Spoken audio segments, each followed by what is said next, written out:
May 3, 2023, Port Newark Elizabeth Marine Terminal. A 40-foot refrigerated container was hauled back from a departure lane after a temperature alarm tripped twice in 10 minutes. Reefer alarms are routine. Cutting a high-security seal is not. The shift supervisor authorized an emergency open because the unit's compressor was drawing abnormal current and the manifest listed perishable pharmaceuticals. 3 people were present when the bolt cutters snapped the seal: the supervisor, a reefer tech, and a Port Authority officer. What they found inside stopped operations on the bay for the rest of the morning. It was not pharmaceuticals. It was a body, wedged behind shrink-wrapped pallets to keep it from shifting. The scene was handled by the Port Authority Police Department and Homeland Security investigations. Photographs were taken. The container door edges were taped for latent prints, and the cargo was resealed. The supervisor signed a chain of custody form that would end up copied into a dozen case binders. The container number, TCLU 4183-07, went into a new spreadsheet detectives started building as they stood on the concrete. Initial facts were simple. The shipment, booked to Valencia, Spain, had gate in the previous night at 21:08 with a drayage carrier out of Kearney. The verified gross mass filed through the terminal operating system matched the declared weight within 1%. The seal recorded on arrival was 7GQ55190. The seal cut that morning, photographed and bagged, was 7GQ55186. 2 consecutive numbers from the same manufacturer were on the paperwork and on the door, but not the same number. That mismatch became the first clean thread to pull. Seal numbers are issued like cash. The yard's seal log showed a batch ending in 55190, issued to Bay 8 on April 28 for routine replacements. The batch ending in 55186 was assigned to Customs secondary inspection. In theory, only CBP and terminal compliance leads can sign out that series. Detectives asked a simple question: how did a seal assigned to federal inspection end up on a commercial export box that never went to inspection? They froze the container in place and pulled everything still connected to it. Gate camera stills. License plate recognition at the in-gate. RFID reads of the chassis tag. The reefer's microcontroller download showing door open events by minute. The handheld scanner audit from the man who recorded the gate in. Within hours, they had a neat timeline. The drayage truck arrived. The box was parked in Bay 8 at 22:21. A yard hostler moved it to the reefer rack at 01:12. The reefer tech plugged it in at 01:27, and there were no recorded door openings until the emergency cut. The body was identified by fingerprints as Jason Tran, 32, missing from Jersey City since 9 days earlier. He was a forklift operator at an off-port cross-dock that fed the terminal. No family at the port. No union ties that would protect him. The medical examiner withheld cause and time of death pending tox and temperature modeling. Investigators had no scene outside the steel box that could be secured with tape and cones. Their scene was a route, a container number moving through tracked spaces, leaving metadata instead of blood. Detective Laura Mejia, Port Authority Crimes Unit, started with the seal discrepancy.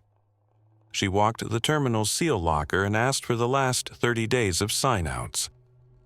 The clerk slid over a binder with carbon copies and a crisp habit, every page initialed by the person who took seals. Names repeat in places like this: foreman, CBP liaisons, compliance leads. One name didn't repeat. It was scattered like pepper. Initials RV. Full name written differently each time as if the hand was in a hurry. R. Vela. RV. Ruben V. Not a lead, just a pattern. Mejia marked the instances where the federal series showed up in the log. 4 appearances in 3 weeks. 3 of those mornings corresponded to outbound reefers booked for long-haul routes. HSI Special Agent Grant Nichols focused on the reefer data. The unit's controller logged compressor cycles and internal ambient every 5 minutes. The graph showed a shallow temperature slope inconsistent with the listed cargo. The pallets were supposed to be 5 degrees Celsius. The reefer fought to hold 10.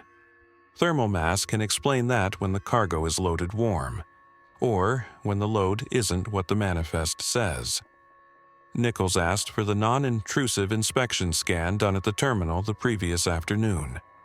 That image, a soft X-ray slice of the container, showed dense rectangles in the front half and a smeared shape behind them, close to the reefer bulkhead. On its own, it meant very little. Combined with the door discovery, it said the body was already inside when the scan was taken. The drayage carrier, Old River Logistics, sent in their driver, a man who had been in the seat for 18 months. His e-log showed lawful hours. His dash cam showed him sitting at the outbound gate for 13 minutes behind a chassis with a flat. His story did not set off alarms. He had never opened the doors. Drivers don't open export reefers at night unless they want to lose their job. Tran's phone was in an evidence bag within hours. Location data showed him at his workplace until 1852, the night he vanished.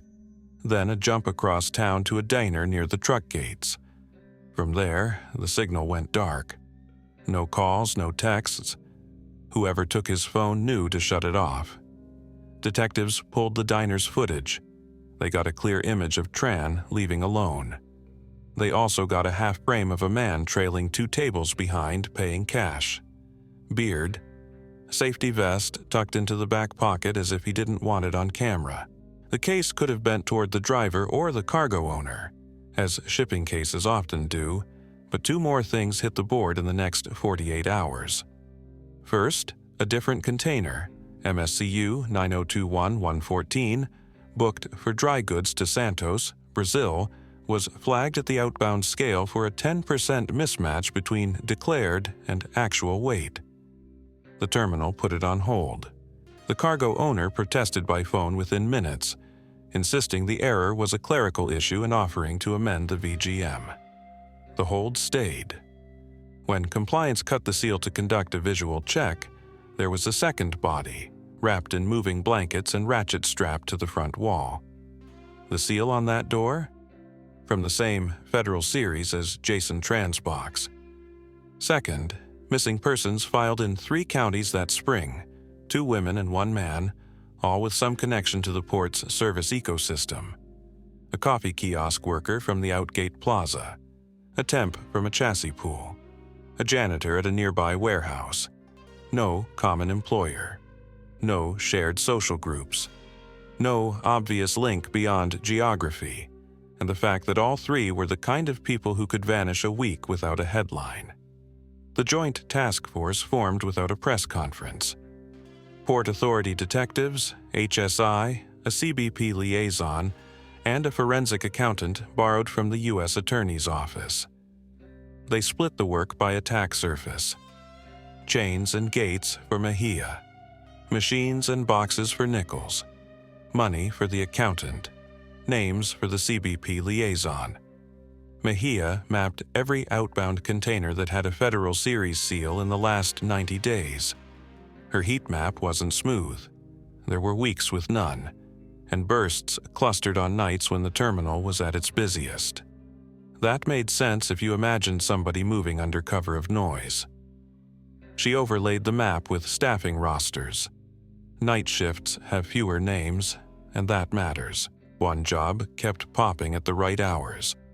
Yard Inventory Coordinator, responsible for reconciling where boxes sat on the stacks, marking their move orders, and, when necessary, swapping seals if a door or hinge needed maintenance. The name on those nights was the same one in the seal log initials, Ruben Vela. Vela was 39, hired 7 years earlier as a checker, promoted to inventory coordinator for nights 2 years ago. No discipline on file, no commendations. He drove a 12-year-old Civic with mismatched doors and came in early. Supervisors remembered him as quiet and helpful with the scanners. People like that become invisible in places built out of steel and schedules. Nichols asked for every handheld scanner audit trail tied to Vela's login. The terminal uses barcode scanners to update container locations. Each scan writes a user ID, a time, a position. Most users log straight, clean sequences, scan, confirm, move. Vela's trails had a quirk. Bursts of rapid scans with no associated move orders, as if he were standing in one spot and tagging adjacent units with new location codes. That can be normal during inventory audits. It is less normal at 2:30 a.m. on live stacks while hostlers snake through with chassis. Meanwhile, the forensic accountant followed money. There is not much to follow for a man who keeps a Honda alive with aftermarket parts. Payroll hit like clockwork. Rent checks cleared. Cards showed discount groceries and gas at odd hours. Then a line that didn't match the rest. Cash deposits under $900.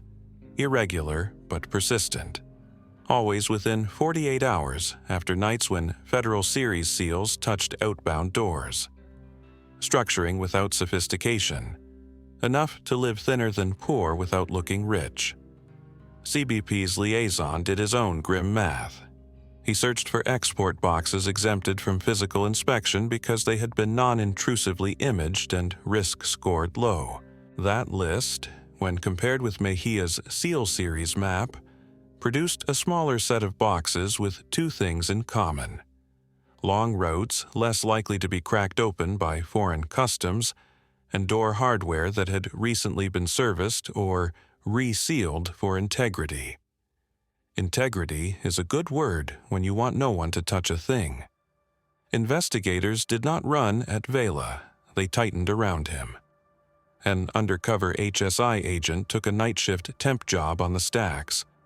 Another agent sat in a white van outside Vela's apartment with a camera on the building's only exit.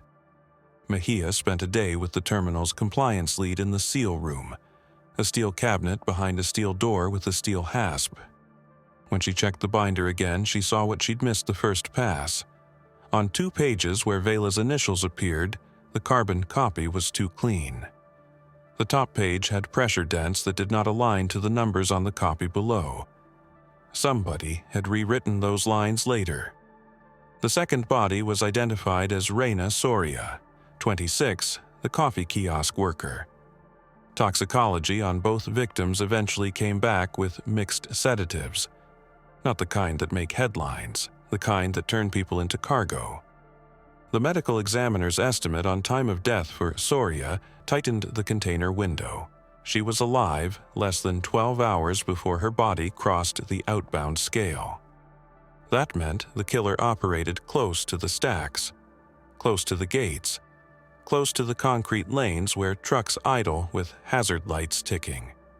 Detectives canvassed within that radius. They asked forklift drivers if they'd seen anyone shepherding civilians into restricted spaces. They asked night janitors about people who didn't belong.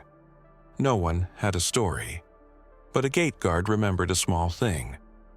On nights when the stacks were jammed, a yard coordinator sometimes walked drivers to a dark corner to stage boxes. He wore a vest. He had a radio he was too free with. He helped to solve problems. The guard didn't know his name. He remembered the Civic with the primer gray door parked under the broken floodlight. Mejia pulled 3 months of radio logs. Most routine chatter is lost to the air, but the terminal had started testing a recorder after a union dispute about assignments. The pilot covered a single night each week. On one of those nights, a voice consistent with Vela's asked maintenance for a seal swap on row Foxtrot, Bay 12, door hinge loose. That container, CMO 7710-329, had gone to Piraeus under a Federal Series seal. When HSI asked the line operator for a courtesy message to Greek Customs requesting a physical check on arrival, the reply came back 4 days later. The box was discharged to a feeder and left without exam. Long routes do that. Schedules eat curiosity. The task force scheduled a controlled audit, a midnight inventory exercise to test new scanner firmware. Everyone with a scanner would sweep assigned aisles and verify box locations against the system. They wanted Vela in motion with a tool he trusted while agents watched from 2 angles. At 2340, under sodium lights, he moved down row Delta and scanned. His rhythm was quick and efficient. He paused at a reefer on a long-haul booking. He keyed something, stopped, looked left, looked right, keyed again, moved on. The audit team's live feed showed the reefer's record change from plugged to maintenance for 2 minutes, then back to plugged. That edit granted him a legitimate excuse to touch the door without a move order. Nobody challenged maintenance flags at 2 in the morning. When Vela clocked out at 0320, agents tailed him to the Civic and then to a storage unit on a frontage road 2 miles from the port. He was in and out in 7 minutes. The unit's lease, pulled the next day with a subpoena, was in the name of a Shell LLC that paid in cash. The storage facility's camera, old and yellowed, still caught his face as he keyed the pad. The unit's contents were unknown. The lock stayed on. Without a body, without a confession, without a container in front of them at that moment, the team still had to be careful. HSI drafted a request for an administrative inspection of seals and door hardware across any outbound unit that Vela touched in the previous 30 days. The terminal's counsel agreed. For 48 hours, compliance officers opened doors that were never supposed to be opened and photographed the seals before they were cut. At dawn, on the 2nd day, a dry box to Durban came up with another wrong seal number and a chemical smell strong enough to make a compliance lead step back instinctively. They didn't open it there. They towed it into a secure bay with cameras and a medical examiner on standby. Mejia signed the cut order. The seal came off. The doors creaked, lights came up, shrink wrap, ratchet straps, a shape against the bulkhead. Non-graphic, undeniable. 3 bodies in 6 days. All in containers Vela's scanner had touched, all under seals that should have kept everyone else away. What the task force needed next was the piece that would turn suspicion into a charge. Proof that the invisible man on the night shift wasn't just near the boxes, but using the rules designed to keep them closed as cover to make sure no one would ever look. They pulled one more data set they hadn't touched yet, the handheld seal verification app that compliance rolled out in April. Every seal check wrote GPS to a hidden field. Every swap for integrity wrote a photo to a hidden folder. The app admin could see both. On Vela's nights, the app logged seal checks in places where no checks were scheduled.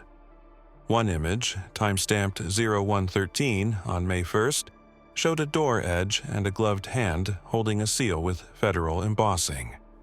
The glove had a cut in the index finger. On the plastic bezel of the handheld that took the photo, barely visible in the reflection, was a face, blurred by motion, bearded, with the vest tucked into a back pocket. They zoomed, they cleaned, they didn't cheer.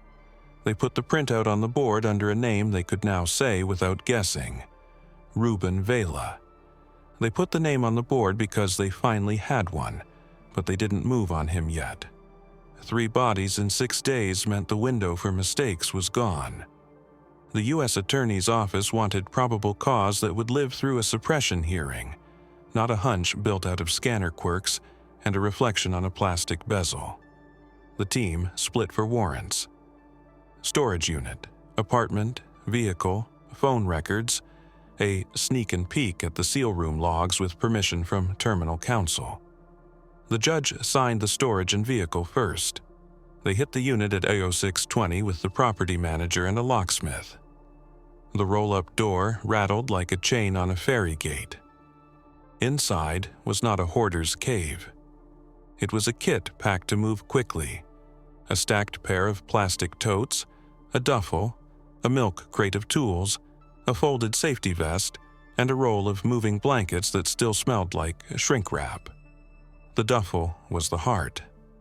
Inside, a bolt cutter sized for door rods, a manual high-security seal crimper, a bag of mixed seals, blue commercial bolts, 2 green with federal embossing, and 4 blanks from the same manufacturer's batch used by CBP, a handheld label printer with die-cut maint and hold stickers, a pouch of nitrile gloves with the index finger cut on 2 pairs, a small bottle of cyanoacrylate accelerator, and a pocket UV flashlight. None of those objects is illegal in a port. All of them together, next to the roll of ratchet straps and a ledger with columns labeled Box, Lane, Gate In, Seal, was more than a coincidence. They treated every piece like it might be the one that mattered. Photographed in place. Bagged.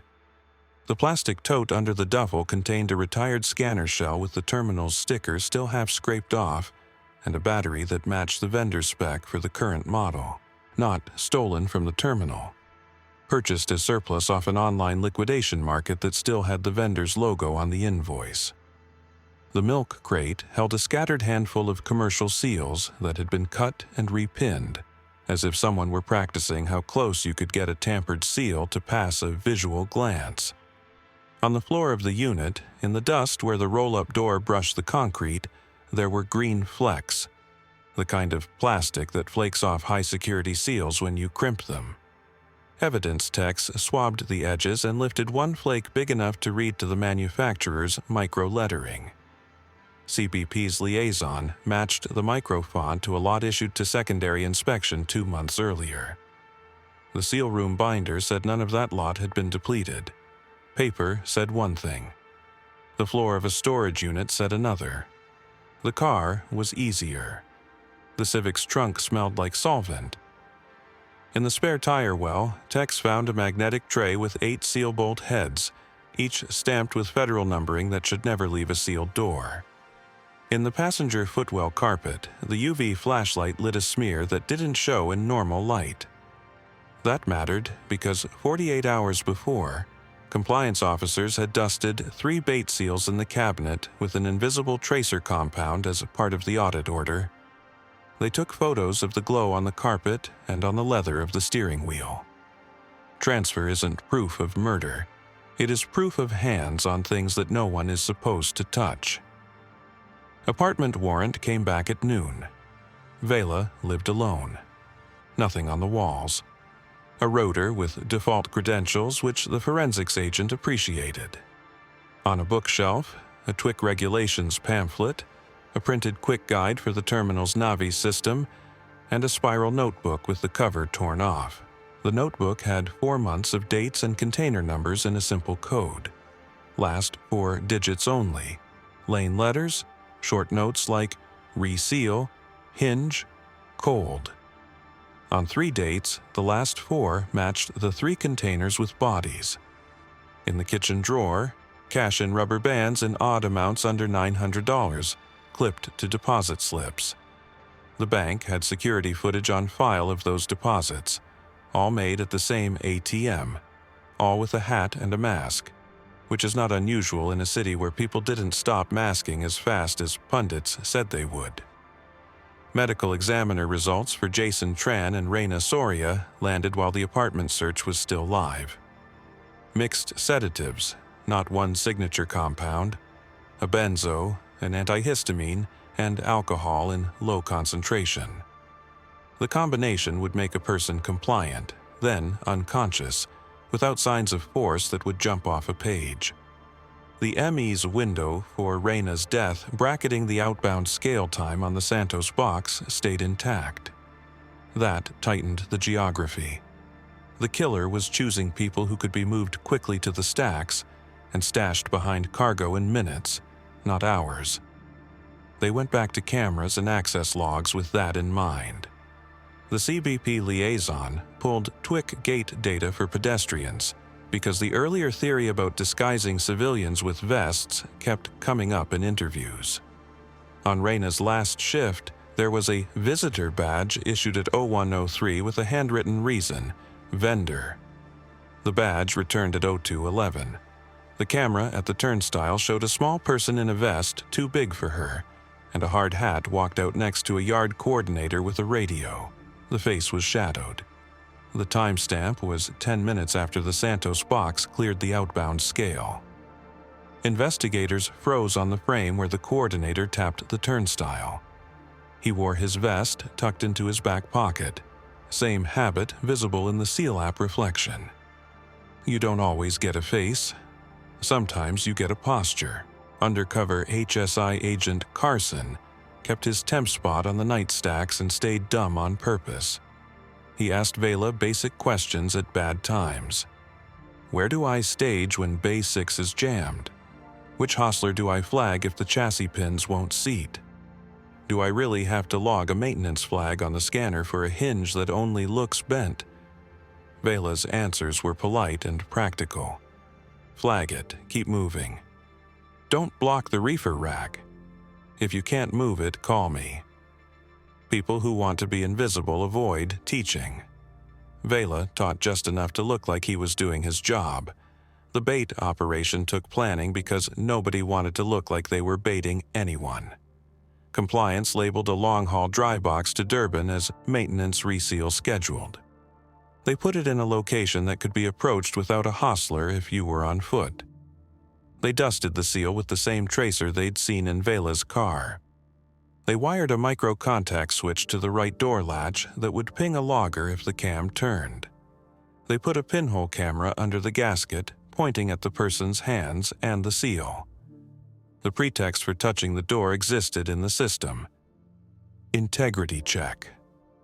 The question was whether the right man would see the flag and volunteer to handle it. Before the bait night, the forensic accountant hit something that explained the cash but didn't make the case easier. The deposits lined up not with bodies, but with manifest pulls for particular exporters. Shell companies shipping mixed household goods and surplus textiles to ports with low inspection rates. The accountant pulled corporate records. The entities were paper with addresses that resolved to virtual suites. Shipments were legitimate enough not to trip a risk score, except when a weight mismatch like the Santos box forced a scale hold.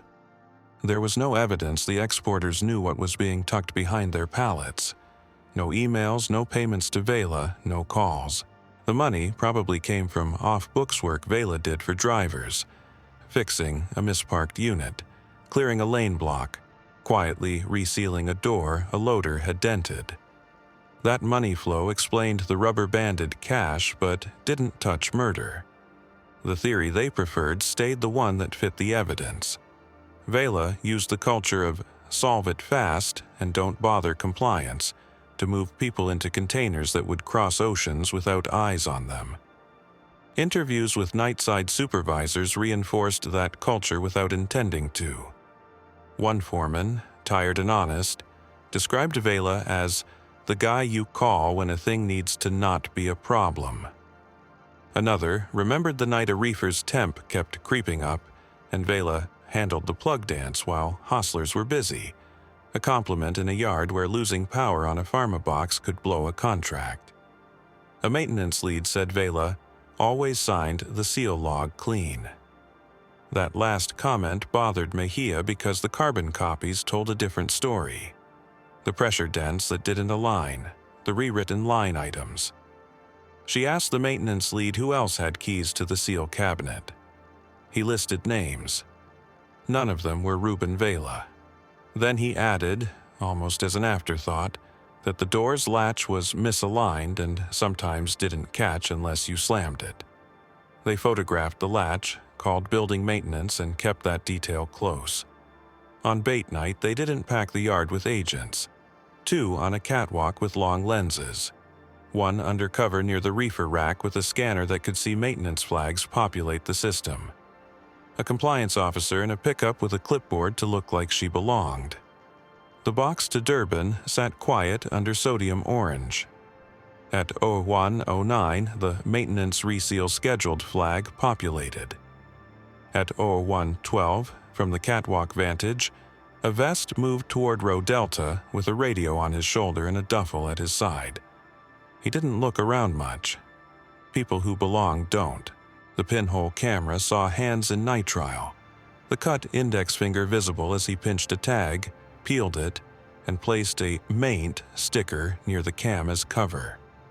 The micro contact switch logged the cam turning. The handheld seen in the reflection in Part 1 was probably the same model. This time, the tiny lens saw more. The angle caught the edge of a beard. The reflection in the SEAL's plastic head caught the Civic's key fob looped around a pinky. The camera saved frames to a recorder zipped into the bait box's crossmember. The tracer dust on the SEAL would do the rest. They didn't move yet. Opening a door to set a trap was one thing. Taking someone down on a federal secure yard meant writing a lot of reports and risking a fight where trucks roll inches from toes. They let him finish the integrity check, log his scan, and walk away like he always did, quiet, efficient, unremarkable. Surveillance followed him to the same dark corner of the lot where the Civic always waited under the broken floodlight. The compliance officer in the pickup drove past slow enough to see the glow on his gloves when her UV light crossed the windshield. She didn't stop. The next morning at 0740, Vela brought the Civic to the same ATM and fed in just under $900. The tracer glowed faint on his sleeve when the sun hit it. The agent in the van took the photo from across the street. Back at the task force room, the evidence stack turned into a narrative line. Federal Series seals from a lot that was never used, appearing on doors, Vela flagged. A storage unit with the exact tools to apply and falsify those seals. A car with tracer on the carpet matching a dusted bait seal. Scanner audit trails showing maintenance toggles that created legitimate pretexts to touch doors at the precise minutes bodies were later found.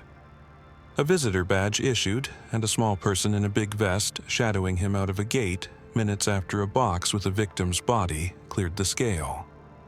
A reflection photo from the SEAL verification app that put his habit, vest in pocket, at a door with a federal seal.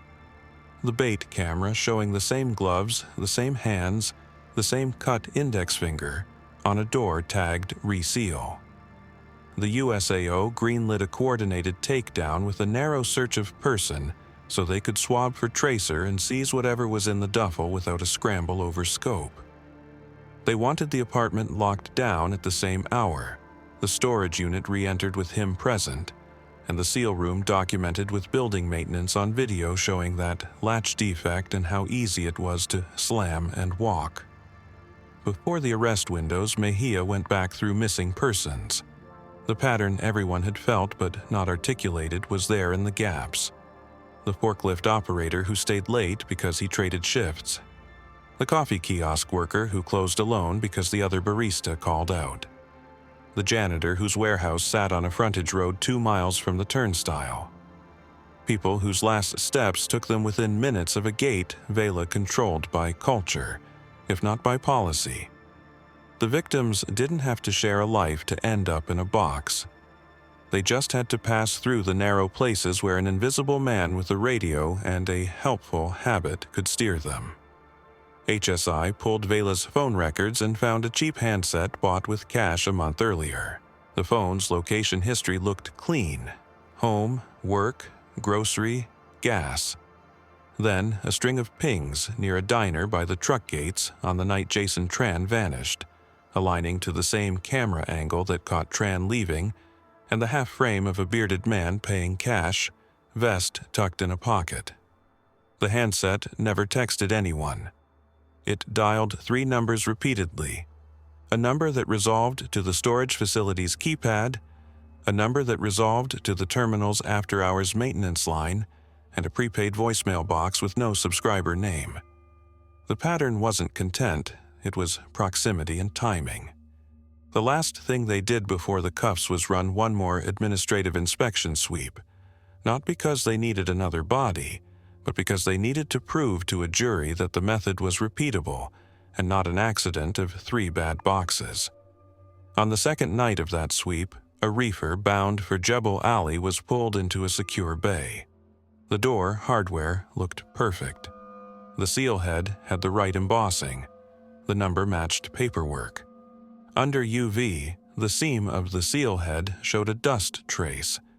The micro scratches on the bolt looked like they'd been polished.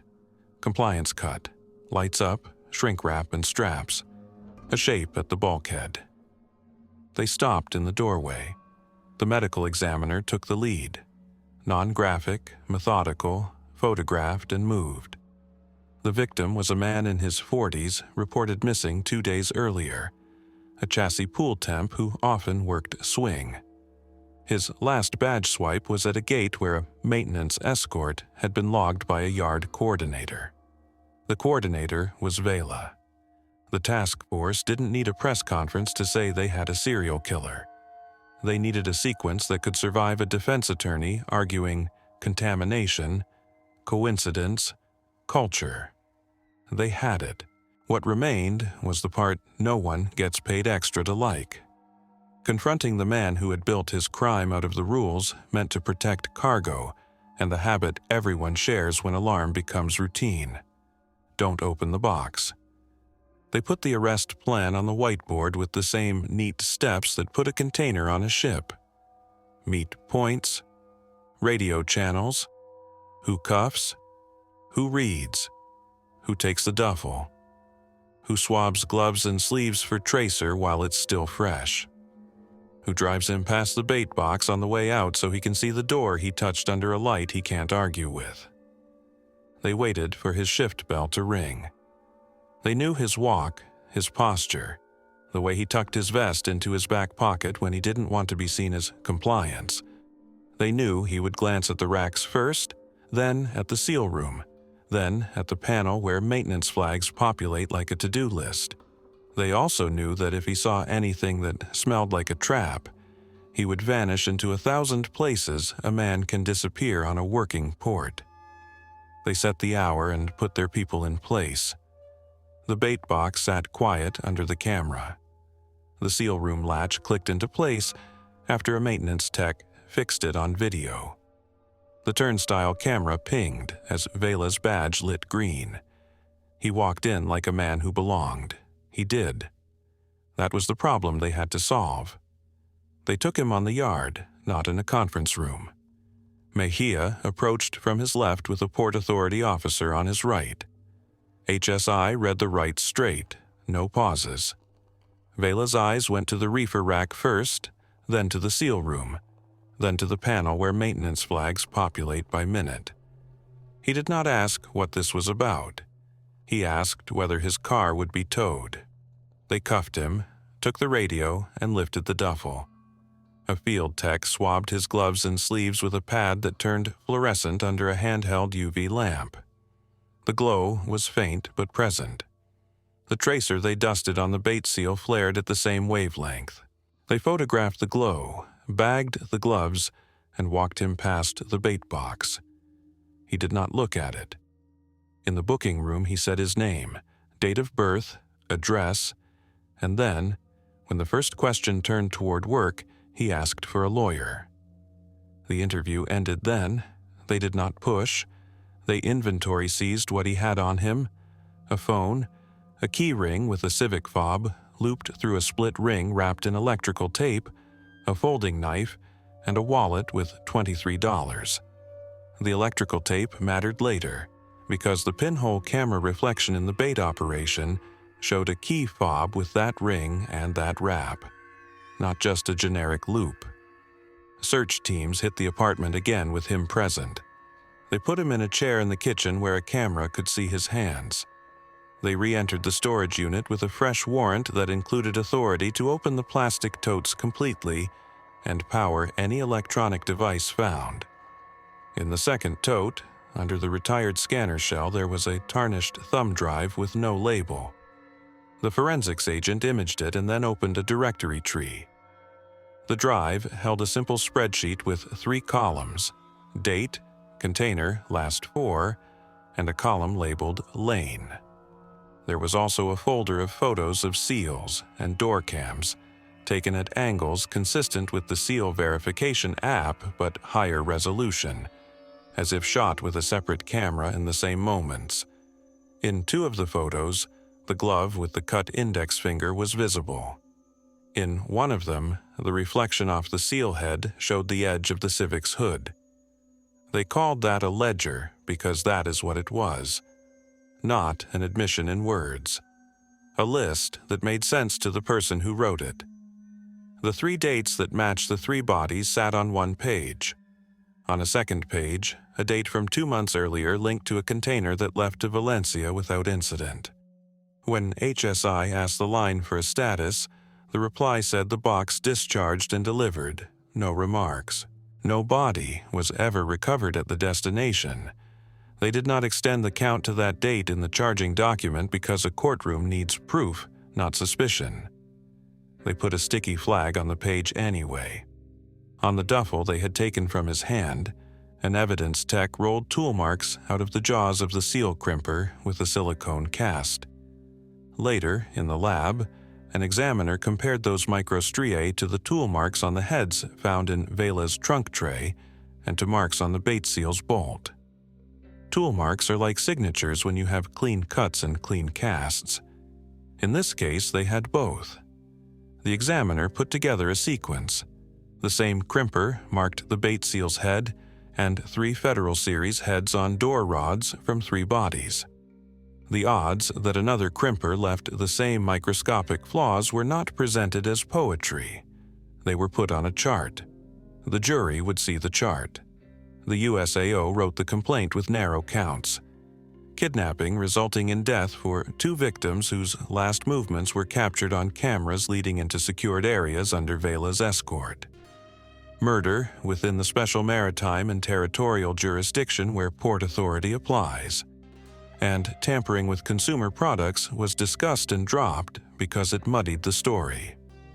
They added a sealing and obstruction count tied to the use of Federal Series seals outside authorized procedures. They did not stack every conceivable statute. Clean beats clever when you have to explain a case built out of paper and steel. In the meantime, the Joint Task Force worked through the missing person files again with their new lens. They found a delivery driver from the spring with the last known anywhere near the Outgate Plaza.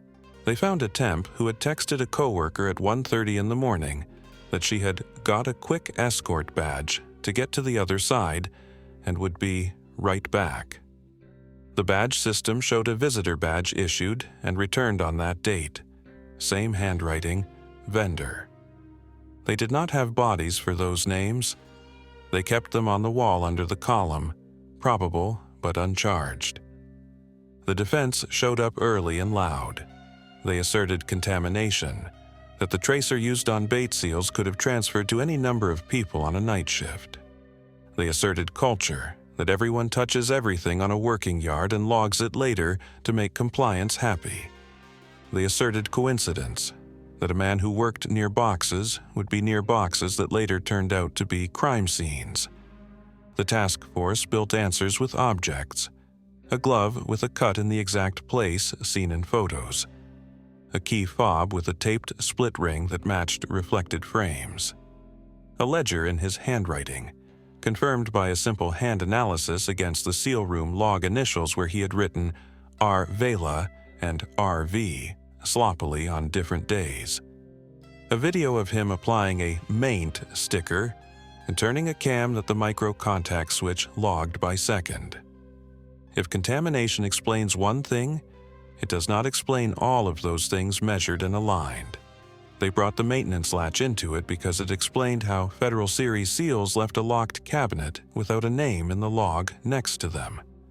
Building maintenance filmed the latch failing to engage unless the door was slammed, then filed a ticket that was backdated to the week the first body was found. The defense called that theatrics. The judge allowed the video with a limiting instruction. Jurors were to consider it in weighing the plausibility of unauthorized access, not as proof that the defendant personally exploited it. The point came through anyway. A loose system is a ladder a careful man can climb. While counsel filed motions, the lab finished with the moving blankets from the storage unit. Fiber transfer is a small science. The blankets shed a distinctive polyester blend. The reefer bulkhead on one of the boxes with a body had 4 fibers snagged under a rivet. Under magnification, they matched the blend and weave of the storage unit blankets. Not a household blanket. The same style of roll they found next to the duffel. The kind sold in bundles to people who move pallets by hand and want to stop edges from biting into cardboard. Another line on the chart. Another witness who could say, consistent with, a phrase that does more work than people think. Arraignment was bare. Vela pled not guilty. He did not look at the table where the bait seal sat under clear plastic. He looked at the clock. Pretrial detention was ordered. The judge cited the method and the risk to the community. A trial date was set out months, but discovery began at once because paper cases move quickly once you decide to move them. The prosecution filed their exhibit list early. It read like a manual for a terminal. Reefer controller logs, scanner audit trails, non-intrusive inspection images, seal app GPS metadata, seal room binder pages, the storage unit lease, bank ATM stills, visitor badge logs, TWIC turnstile footage, the ledger sheets from the thumb drive, toolmark reports, the UV tracer photos, and the bait camera frames. The list did not include a confession because there was none. It did not include DNA from a scene that tied to Vela because he wore gloves and picked victims whose links to him were their presence in a world he controlled by habit. The list told a story that made sense without a dramatic last line. They gave the jury the method first. The CBP liaison explained seals as if speaking to new hires. A federal series seal is logged, issued, applied by authorized hands, and documented. Numbers have meanings. Lots have histories. Here is how you sign one out. Here is how you apply one. Here is what a tampered head looks like under UV. The liaison then showed the federal series found on 3 doors that never went through secondary inspection. The inability of paper to explain how those seals moved to those doors did not require adjectives.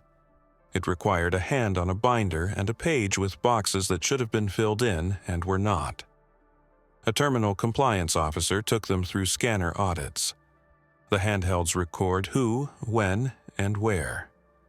The audit trail tied to Vela showed maintenance toggles at times when boxes later yielded bodies. It also showed a pattern of rapid, non-move scans that are normal during inventory sweeps, but odd when hostlers are in motion and no sweep is scheduled. A map on a screen traced those pings by time. It looked like a man shadowing lanes to be near certain doors at certain minutes. A defense attorney cross-examined on false positives and coverage gaps. The officer shrugged. The gaps exist. They do not explain the specific pings at the precise minutes the bait cam recorded the cam turning. The HSI agent who worked undercover spoke briefly. He described Vela's habits, the vest tucked into the back pocket when he wanted to be read as yard, not compliance, the duffel, the radio chatter that ran smoother when he was around because he took small problems off people's plates. The agent did not dramatize. He said what he saw and then stepped down. Being invisible in a courtroom is not a defense. It is a description that jurors can hold on to when the narrative resists sentiment. The SEAL app administrator explained the hidden GPS and the hidden photo folder. He cued the image from May 1st that showed a gloved hand and the cut index finger. He put the reflection on a larger monitor and showed, pixel by pixel, the taped split ring on the key fob looped around the pinky. He did not say it was Vela's hand. He said the photo was captured by the app at a time when the audit trail shows Vela's user ID making the check. The human mind did the linking work jurors are asked and allowed to do. The defense tried to punch holes with culture. Everyone bends rules in a yard that has to hit a sale window. Everybody knows the seal room latch sticks. Everybody has touched a Federal Series seal on a day when the person with the key went home early and a box needed to get out of Bay 8. The prosecution did not pretend those statements were false. They asked the maintenance lead to testify again and to show that latch video. They asked him whether the person who slams the door and walks away is supposed to then take a seal and apply it to a door that never saw inspection. He said no. He said those seals are for seals that fail, not for doors that never opened for inspection. The distinction is thin to people who do not work there. It is a wall to the people who are paid to know the difference. When it came to the victims, the state kept the presentations non-graphic and precise. A detective put up Jason Tran's timeline. His last text at the cross dock, his phone jumping to the diner near the gates, the shutdown, the gate camera that saw him on a sidewalk, the half frame of a bearded man 2 tables behind paying cash, the audit trail of a reefer going from plugged to maintenance and back at a minute that matched Vela's scan, the outbound scale time, the non-intrusive image with the smear behind the pallets, the door with the wrong Federal Series seal head. For Reina Soria, they showed the visitor badge at 103, the turnstile camera of a small person in a vest too large walking next to a coordinator with a radio, the Santos box held for weight mismatch, and a body found ratchet-strapped to the bulkhead, the toxicology window that made the route minutes, not hours. For the chassis pool temp found on the Jebel Ali reefer, they showed the micro-scratches on the seal bolt and the bait seal tool mark match. Cross-examination could not turn those objects into something else. It tried. The defense suggested that the ledger found on the thumb drive was a work log kept by a conscientious employee who tracked what he touched. The prosecution put a supervisor on the stand to explain how inventory coordinators log work, digitally in the system, not on personal drives. The defense suggested that the tracer dust was everywhere once compliance began using it. The prosecution reminded the jury that the dust was applied to the bait seal, and that Vela's gloves glowed the night he cut that bait, and that the car carpet glowed in a place under the passenger mat where an ordinary night would not put a seal head. The defense suggested the key fob reflection could be anyone's. The prosecution laid the key fob on the evidence table in front of the jury and let them look at the taped split ring. Mid-trial, a letter came back from Foreign Customs about the Piraeus feeder box. It had been delivered out without physical inspection months earlier, as already known. The court did not allow the inference that the absence of a body there meant a crime had occurred but gone undetected. The judge kept the record tight. The prosecution stayed within those lines. They did not gild their method with speculation. They had enough. In closing, the prosecutor did not call Vela by a nickname. He did not label him with a title. He said his name and then went back to the sequence of acts that turned rules into cover. Flag maintenance to create a pretext, handle a door under the color of integrity, apply a seal from a series that tells everyone else to stay away, stage the box in a lane where hostlers do not linger, push it to an outbound lane at a time when noise covers movement, and rely on the habit that keeps doors closed. The word habit landed because everyone had seen it. The too dry language of procedure that, in the wrong hands, becomes a weapon. The jury came back in the middle of the second day of deliberations, guilty on kidnapping resulting in death for 2 counts. Guilty on a 3rd count of murder within the jurisdiction for the chassis pool temp found on the Jebel Ali reefer. Guilty on obstruction related to misuse of Federal Series seals. The judge polled them. They answered yes, each in turn, without looking at Vela. Sentencing was not performative. Families spoke. The court imposed life without parole on the kidnapping counts and a concurrent life term on the murder count, with a consecutive term for the obstruction. The judge recommended placement far from any facility that contracts prison labor to port logistics, because the optics were bad and because recommendations like that make sense when you have seen how a man used a system's blind spots to hide lives. After the case, the terminal wrote policies that should have been curtains that night, not after.